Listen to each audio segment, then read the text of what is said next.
WFAA has obtained new court documents revealing how Austin Metcalf was stabbed to death at a track meet in Frisco.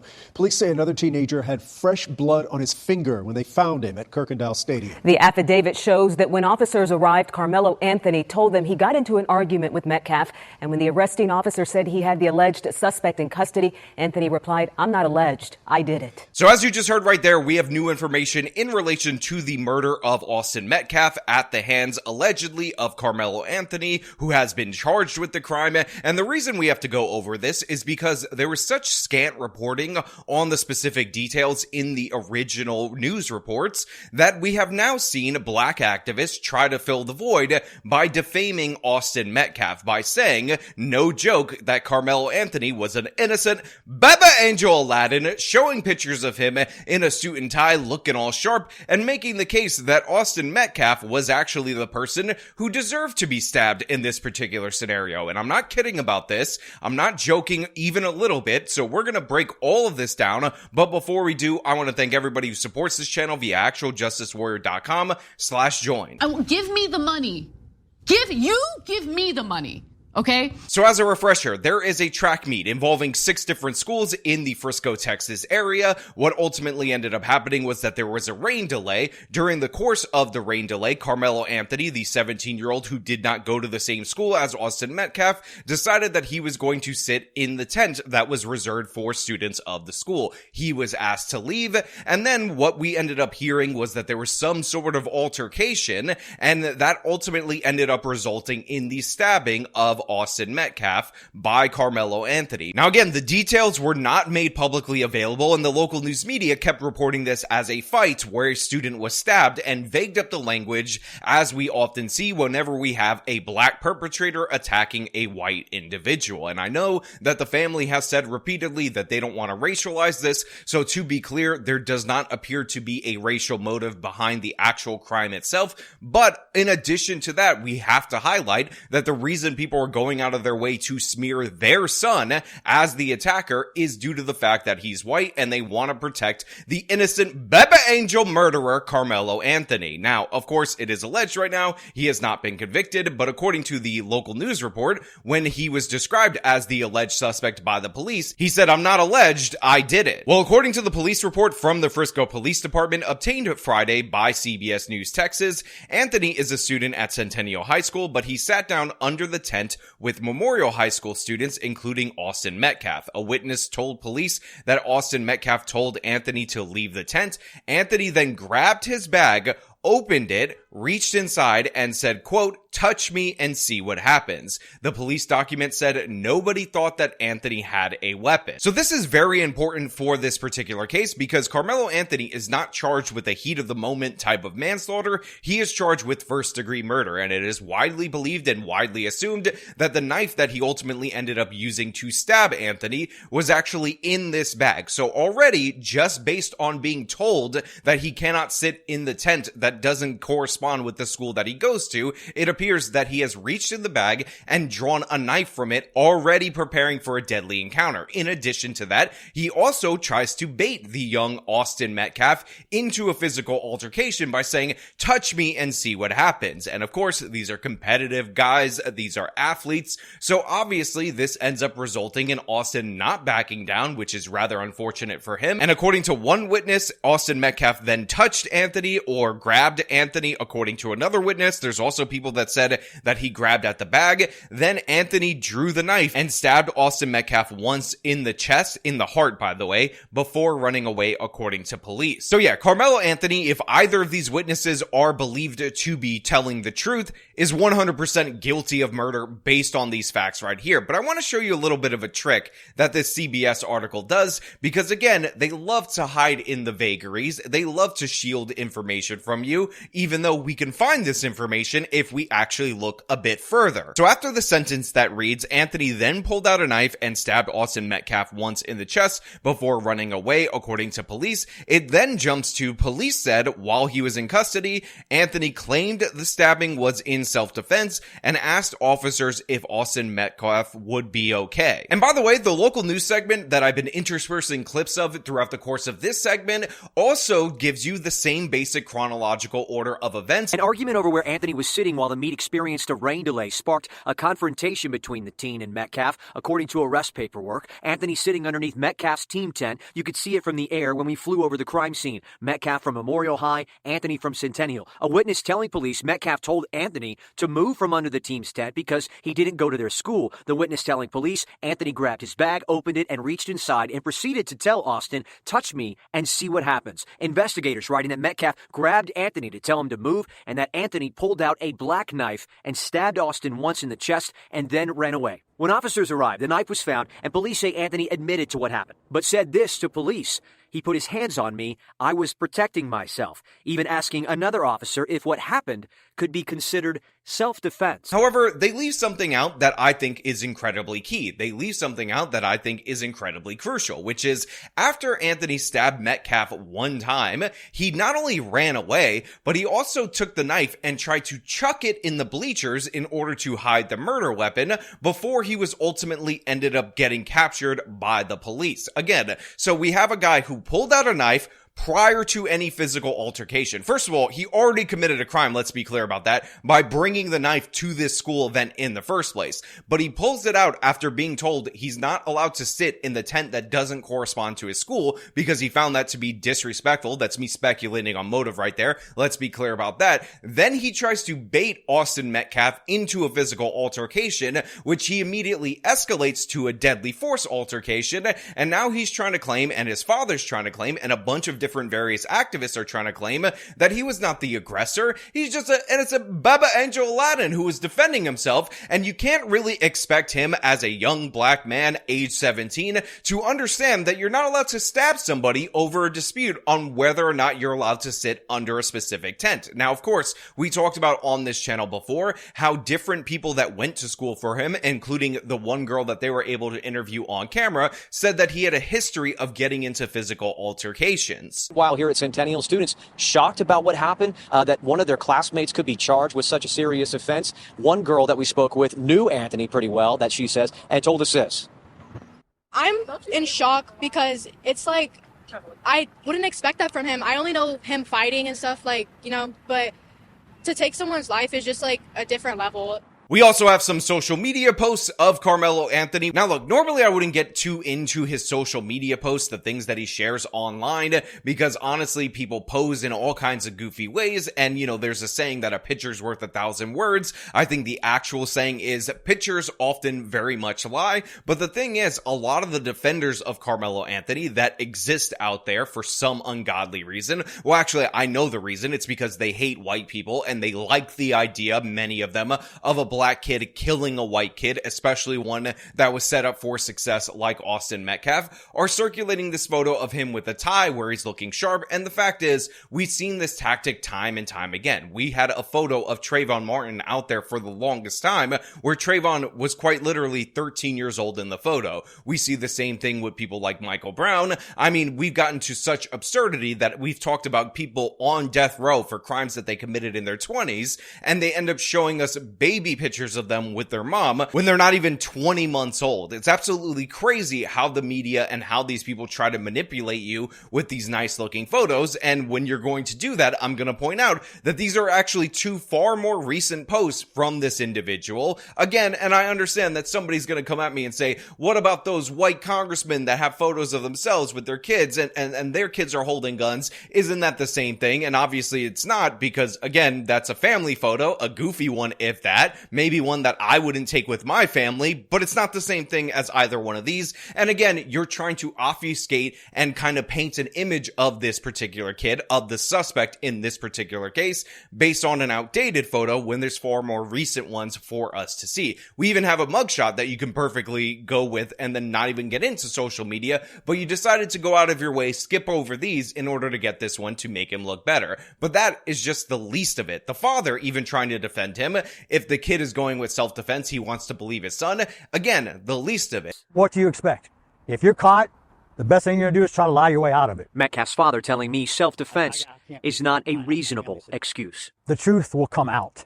There were too many people that were there that saw what happened. You see, there's actually a fake post on social media that many of you probably have seen, and this, of course, was put out there under the name of the police chief for the Frisco PD. They've already acknowledged that this post is absolutely fake, and it was made and created by black people intentionally in order to smear Austin Metcalf, in order to paint Carmelo Anthony as the victim of white supremacy, as the victim of evil white racism, because you know, when you get into a petty dispute with a white kid and then you decide to stab him in the heart, ending his life, you're the real victim in this particular case. And I just want to read this to you because there's a bunch of different red flags that obviously should have indicated that this was fake, and yet it is still widely circulating around social media. So it says, Chief Stilson, Frisco Police Department, April 3rd, 2025. Authorities are still investigating the recent stabbing of Austin Metcalf that happened at a track rally. However, it has come to our attention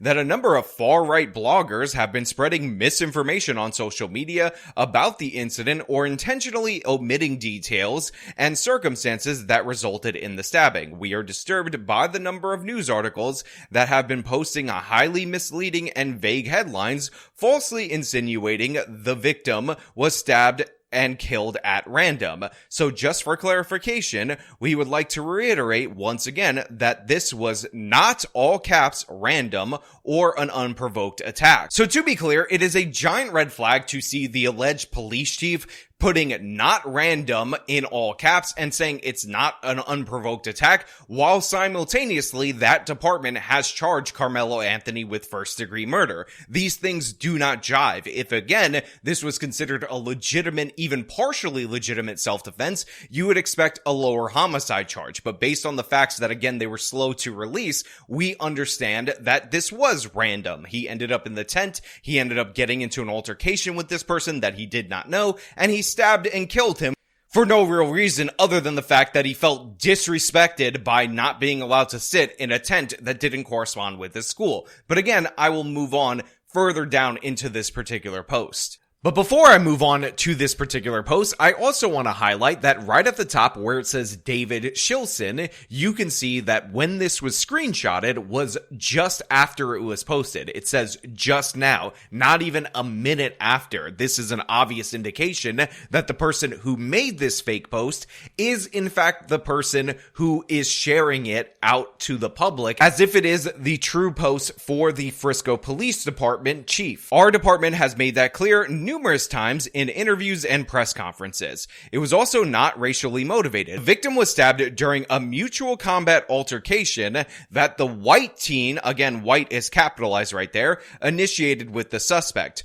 Austin started a confrontation with the suspect because by demanding a seat at the stadium that the black teen had first. So first of all, we have the grammatical error right there. Again, another red flag, and yet this is circulating all over social media as defamation against Austin. And again, it's just weird that the police would be charging somebody with first-degree murder, the most serious level of murder absent capital murder, which is ineligible for the 17-year-old, while at the same time saying the white teen, instead of saying Austin, started this altercation in which the black, the innocent Baba Angel Black, was just sitting in a seat that he had first. Who the hell actually thinks a police chief writes like that? The answer is a bunch of different people, but more importantly, a bunch of people knew this was fake, shared it anyway, because defaming the white kid and defending the black murderer is something that these people think is valuable due to evil white racism. When he refused to give them the seat, an argument ensued, and Austin then sucker punched him in the face and smashed his phone down onto one of the bleachers, 2 spaces right there, causing the screen to crack during period. Again, more than a few red flags right here in this particular post. First and foremost, the sucker punch was done by the white kid. Maybe that's something that is common in another culture, possibly the culture that is related to the people that are writing this, but this is typically not done by white teenagers with 4.0 GPAs and nay a disciplinary note on their record. However, I also want to point out that they're claiming that this is mutual combat combat, but what's actually being described, and if you were the chief of police and you were describing it this way, is an assault from Austin against Carmelo Anthony. There is no actual mutual combat at this moment in time, and we're also getting a bunch of different other nonsense being put forward in this statement. The track rally did not, all caps again, have any assigned seating at the stadium for this event, and patrons and the suspect were free to sit wherever they wanted in the facility. Again, they call this mutual combat, and yet they're saying that the black kid was free to sit wherever he damn well pleased during this particular event, but this evil white racist white kid came out of nowhere, told them he needed to move even though he was there first and he had every right to be there because there was no assigned seating, and then the white kid sucker punched him in the face and then aggressively, like an animal for no reason, slammed down his phone, and then they engaged in the mutual combat situation, even though what is being described as an assault. And I just want to be clear, there was obviously an assigned seating. We can actually see it from the helicopter shot in the local news. An argument over where Anthony was sitting while the meet experienced a rain delay sparked a confrontation between the teen and Metcalf. According to arrest paperwork, Anthony sitting underneath Metcalf's team tent. You could see it from the air when we flew over the crime scene, where you could see the logo for Austin Metcalf's school. This was clearly and obviously their tent. Anybody who was actually looking at the real information related to this would be able to spot this post as a fraud, and yet this circulates on social media. It has been reposted in my replies time and time again, even though it's absurd on its face. Both teens then got into a mutual combat brawl after the white teen punched the suspect in the face, and Austin got stabbed while that altercation was taking place. So the suspect did not, all caps, randomly stab Austin in the heart after he's told he was sitting in the wrong spot, as several bloggers online have inaccurately claimed. The suspect is claiming self-defense, and a grand jury will determine if this was self-defense under Texas law. The suspect was charged with murder strictly as a preliminary measure before we knew any of the facts on what led to the stabbing. The charges could be reclassified or downgraded as more evidence is reviewed. We will not allow bad actors to try to create racial division in our community by spreading intentional misinformation. The irony of that last sentence is not lost on me, as they're trying to defame the dead kid, the dead child, the one who was stabbed by this person who pulled out a knife, again, according to the witnesses, prior to any kind of physical altercation, and then dared Austin to step up to him so that he could kill him. And now we're hearing all this information about sucker punching and destruction of a phone in a post that's claiming to fight against misinformation. Absolutely crazy. Also, they charged with first-degree murder as a preliminary notion. Also, a grand jury decides whether or not a self-defense claim is actually something that will be determinative. No, a regular jury does that. The prosecutors do that. That's absolutely absurd in every possible way, and yet this has been reposted repeatedly on social media, cheered on by people. And by the way, there are quite a number of posts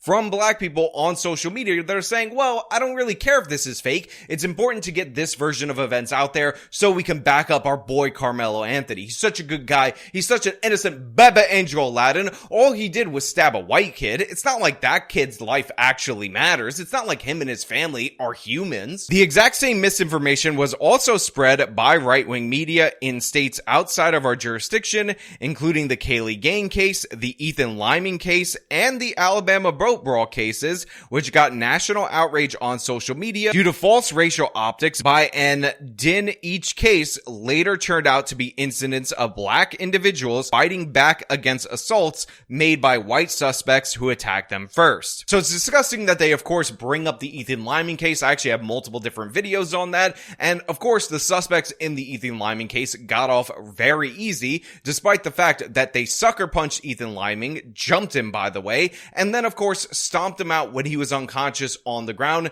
until he ultimately ended up dying. Now, again, I have full videos on that. Make no mistake about it. It was not self-defense at all whatsoever. That will be linked in the description so you could check it out for yourself. And by the way, I don't have breakdowns on the other cases, but there are similar levels of falsehoods right here. Also, in addition to that, the idea that the police chief for the Frisco PD would somehow be talking about how, oh, black people are always lied about in the media in this way is ridiculous and absurd from top to bottom. But again, this is all about the defamation and the desecration of Austin Metcalf by these individuals, and they're trying to hide behind the authority, the veneer of the police, in order to do so. So that's why we are asking the community to please wait for all the facts. While this incident is obviously a tragedy for our community and for the family, the fact of the matter is that Austin attacked the African-American teenager first, and the suspect was punched, assaulted, being beaten prior to stabbing Austin to death. Anyone who has additional information is urged to contact us. And then they give a phone number right there, which I'm actually going to block out from this particular post because it's a fake post, so I have no idea if this number is actually the legitimate number, so I'm just going to obscure that from your guys' view. However, you could check out the post. It's circulating all over social media at this moment in time, and I just find this to be disgusting in every possible way. We already hear from the father, who's a very religious guy, that he doesn't want this racialized. He doesn't want this politicized. He's going out of his way to be a good person when his son was murdered, when his son was the victim, and he doesn't want people like me talking about it. But the problem that I have with that is that right now Austin Metcalf is being defamed. They are making it racial regardless of what we say about it. So either I can get the truth out about this particular case, or I could let the lies circulate and let his family be attacked. Now, like I said before, and I will repeat again, I have the link to their GoFundMe down in the description of this video if you want to check it out. But this is where we're at in America. All the information indicates right now that the black kid committed first-degree murder over nothing, a petty dispute, and we have a bunch of people rushing to his defense just based on the color of his skin